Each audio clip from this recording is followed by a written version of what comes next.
पाकिस्तान के मुश्किल हालात पाकिस्तान को इस धरने पे पहुंचा देगा कि पाकिस्तान को सेल होना पड़ेगा और पाकिस्तान एक बार फिर इंडिया का पार्ट बन जाएगा। बड़ी बदकिस्मती से मैं कहना चाहूंगा कि अब पाकिस्तान के अंदर हम इस वक्त कंगाल हो चुके हैं। इवन पेंशन देने के लिए भी हमारे पास पैसे नहीं है। अब IMF हमसे ये मजीद डिमांड कर रहा है कि वो 65 अरब रुपए भी आपने अगले 2 माह में वसूल करने हैं, जो कि आपने छोड़ दिए थे फ्यूल प्राइस एडजस्टमेंट की बद में बिजली के बिलों में। अब आप अंदाजा लगाएं कि अगर वो 65 अरब रुपए भी अवाम के ऊपर डालेंगे तो अब अवाम का क्या हाल रहेगा, जो कि पहले ही। हमारा भी यही दिल है कि ये पाकिस्तान सेल आउट हो और दोबारा से इंडिया के पास चला जाए। हम हिंदुस्तान में पैदा हुए यहीं के हैं, चाहे आपने उसका पाकिस्तान बनाया हो, बांग्लादेश, नेपाल, लंका, कुछ भी। हमें एक 10,000 साल पुरानी तारीख और उसकी हिस्ट्री याद है। आप आए हैं किसी तुर्की घोड़े के ऊपर, टट्टू के ऊपर। पिछले 7-8 महीनों में 8 लाख मेरी उम्र के पाकिस्तानी मुल्क छोड़ के गए हैं, सिर्फ और सिर्फ इसलिए कि वो मायूस हो चुके हैं। इस वक्त लोग पाकिस्तान को छोड़कर बिजनेसमैन जा रहे हैं। ये वो वक्त आ गया जब पाकिस्तान से सब टेक्सटाइल जो है बांग्लादेश मूव कर गई थी। और आपको ये इस बात पे फख्र है कि हमने जी हिंदुस्तान की बड़ी लूट मार की। अरे जिनको उठा के बेचा तुमने, आज दुनिया डिटरमिन कर रही कि इंडिया क्या है और बाकी दुनिया क्या है। लोगों के पास यहाँ पे रोटी खाने के पैसे नहीं है। इतनी चीजें महंगी हो चुकी हैं, डॉलर इतना ज्यादा पाकिस्तान में महंगा हो चुका है, इवन डॉलर मिलते नहीं है पाकिस्तान में। डॉलर की प्राइस को छोड़े, डॉलर मार्केट में मिल ही नहीं रहा है। लोगों ने अपने बच्चों की फीसें भेजनी है, मार्केट में डॉलर नहीं है। LC खोलनी है, डॉलर नहीं है। ये तो मुल्क के साथ गद्दारी हो रही है, यानी शर्म से डूब के मरने की है कि 9 महीनों में पाकिस्तान के साथ जो हुआ है, हम यहाँ पे बैठ के रोते हैं। एक लिस्ट जिसमें 35 कंट्रीज ने अपना इंटरेस्ट शो किया है इंडियन रुपी में ट्रेड करने के लिए इंडिया के साथ। इवन की लिस्ट में ये बात भी शो की गई है कि ग्लोबल रिस्पेक्ट हासिल कर सकता है इंडियन रुपी इन फ्यूचर।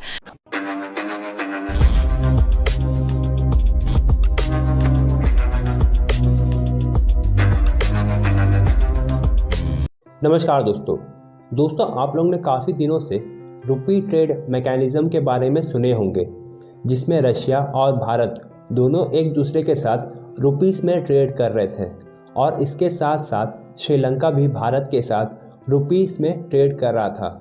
यहाँ तक कि श्रीलंका हमारे इंडियन रुपीस को अपना फॉरेन ट्रेड करेंसी अनाउंस करने जा रहा है, जिससे कि अब श्रीलंका अपने मार्केट में इंडियन रुपीस का ही इस्तेमाल करेगा सामान खरीदने में और श्रीलंका के लोग भी इंडियन रुपीस को इस्तेमाल करना स्टार्ट कर देंगे।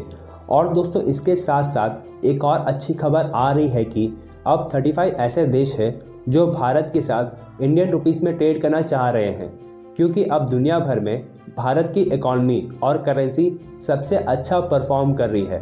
तो चलिए दोस्तों, इसी पर पाकिस्तानी मीडिया का रिएक्शन देखते हैं। भारत के मीडिया की बात करूँ तो स्ट्रीम मीडिया, सोशल मीडिया, लोग वहाँ पर ये बातें कर रहे हैं, ये कवर कर रहे हैं कि भाई पाकिस्तान के गिरते रिजर्व, पाकिस्तान के मुश्किल हालात पाकिस्तान को इस धरने पे पहुँचा देगा कि पाकिस्तान को सेल होना पड़ेगा और पाकिस्तान एक बार फिर इंडिया का पार्ट बन जाएगा। ये बिल्कुल आपकी बात ठीक है। हमारा भी यही दिल है कि ये पाकिस्तान सेल आउट हो और दोबारा से इंडिया के पास चला जाए, तो दोबारा लीद में चले जाए। इसमें गलती तो कोई नहीं है। क्यों ऐसे कह रहे हो? ये चीज़ भी मैं आपको बताता हूँ। एक तो आप नॉलेज देख लें पाकिस्तानियों का, को देख लें, कंपैरिजन किसी किस्म का बनता ही नहीं है। ये बहुत बड़ी बेवकूफ़ी है कि आप पाकिस्तान को इंडिया के साथ कंपेयर कर रहे हैं, आप नहीं कर सकते। अगर ऐसा हो जाता है कि पाकिस्तान इंडिया एक पार्ट बन जाते हैं, तो आप क्या समझते हो अब पाकिस्तान के उठने के चांसेस हैं उसके बाद? नहीं, उसके बाद कैसे चांसेस हो सकते हैं? हमें अभी कोई मिलकर भी नहीं उठ सकते। क्यों? वो इसलिए कि पाकिस्तान के पास है क्या जो ये मिल के उठेंगे? ये दे क्या सकते हैं? ना नॉलेज दे सकते हैं ये इंडिया को, ना ये अपनी कोई इंडस्ट्री दे सकते हैं, ना इनके पास मोबाइल इंडस्ट्री है, कुछ भी इनके पास नहीं है। इनफैक्ट देखिए, हम चाइना की जितनी भी कंपनी है, शाओमी कंपनी है, रियलमी, रेडमी, सारे ये इंटरलिंक करके तो अब सारे ऑफिस, एप्पल अपने ऑफिशियल जो है वो लॉन्चिंग जो अगला iPhone 14 आएगा वो तो करेगा इंडिया से। वो क्यों करेगा? कि इंडिया पे उसको भरोसा है। पाकिस्तान के साथ वो क्यों कुछ नहीं करता? पाकिस्तान में भी माशाल्लाह से कोई भी एप्पल स्टोर नहीं है पूरे पाकिस्तान में, ठीक है। ये चीज़ है, पाकिस्तानी बहुत इस टाइम नीचे जा रहे हैं। और अब ये अगर लाहौर की बात कीजिए, हम जिधर खड़े हैं यहाँ पे इन्होंने एक ड्रामेबाजी बना दिया कि 10 बजे आपने हर चीज़ बंद कर देनी है। वो क्या है? लोगों को दिखाने के लिए कि यहाँ स्मोक है। ये बेसिकली स्मोक का रीज़न नहीं है। ये रीज़न ये है कि 10 बजे से काम सही से शुरू होता था बरकत मार्केट इधर लिबर्टी वगैरह में, तो ये 20 दिन के बाद ना अमेरिका को अपना ग्राफ दिखाएंगे कि ये देखें अवाम कितनी गरीब है, भूख से मर रही है, हमें कर्जा दे। वो जब कर्जा देगा तो ये सारा कुछ 16 जनवरी को ये सारा कुछ खोल देंगे। ये इनकी मेन रीज़न है। ये स्मोक वाला कोई रीज़न नहीं है, ना स्मोक है ना फॉग है, इधर कुछ भी नहीं है। ये सब जो मीडिया है ना, ये लोगों को गुमराह करने की कोशिश कर रहा है और कुछ भी नहीं है। मैं बात करूँ ना इंडिया और पाकिस्तान की, कि पाकिस्तान और इंडिया को टाइम पीरियड एक जितना हुआ है, लेकिन आज इंडिया को प्रेसिडेंसी मिल गई। इंडिया को G20 की मीटिंग में अगला जो 2023 में वो उनको मिल गया कि आप करवाएं। अगर मैं इसके अलावा बहुत चीज़ें आपको गिनवाऊँ तो सब कुछ इंडिया के पास है। इवन के वहाँ इन्वेस्टमेंट के साथ लोगों ने रिलेशन अच्छे बनाना शुरू कर दिया है। अगर हम भारत की मीडिया की ही बात करें, उनका कहना है कि पाकिस्तान अब डर गया है जब से मोदी आया है। क्या आपको लगता है?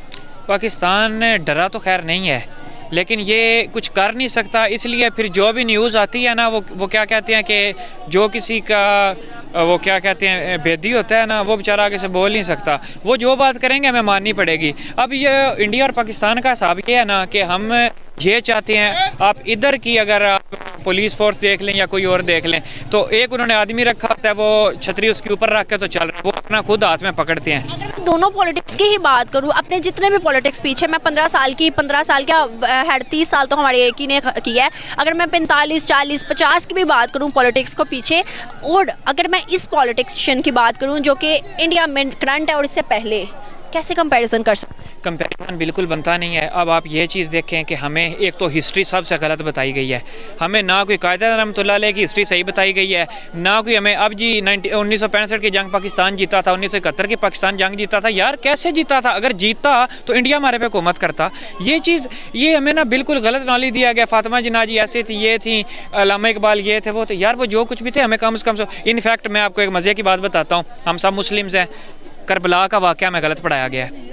जब हमें करबला का वाक़या गलत पढ़ाया गया तो उससे आगे हम पाकिस्तान की पाकिस्तान की सियासत भी हमें गलत पढ़ाई गई है। क्या लगता है कि ये जो 71 की जंग या 65 की जंग बता के पाकिस्तानी स्टूडेंट्स को कि हमने जीती है, इसमें हमारा कोई फैक्ट है, कोई बेनिफिट है? हम जो बच्चों को गलत बयानी कर रहे हैं, ये बिल्कुल गलत बयानी करके नफरत फैलाने की कोशिश कर रहे हैं। अब हम कहते हैं, अब वालिदैन है ना, वो बच्चों से कहते हैं कि इंडिया से आप नफरत करें। आज हमने थोड़े से उनके बच्चों के शॉर्ट्स लिए थे, वो यही कहते हैं कि जी हम नफरत करते हैं, हमें वालिदैन ने सिखाया है। इनको घर से तरबियत ये दी गई है कि आपने एक बंदे को, अच्छा हम कहते हैं कि यार किसी को डिग्रेड नहीं करना चाहिए। यार हम पाकिस्तानी खुद ऑलरेडी डिग्रेड है, हमने किसी को क्या डिग्रेड करना है? जब हम बात करते हैं कि इंडिया को हम छोड़ेंगे नहीं, इंडिया से हम कश्मीर छीन के लेंगे, इंडिया मोदी को हम नहीं छोड़ेंगे, तो हमें यह देखना चाहिए कि अगर आज हमारी इंडिया के साथ जंग हो जाती है तो क्या एक ऐसा मुल्क जिसके पास रिजर्व भी अपने नहीं है, वो सऊदी अरब से ले रहा है और दूसरे मुल्कों से कह रहा है, और IMF और बाकी जो central bank, Asian central bank, उससे ले रहा है, और इस वक्त डिफॉल्ट की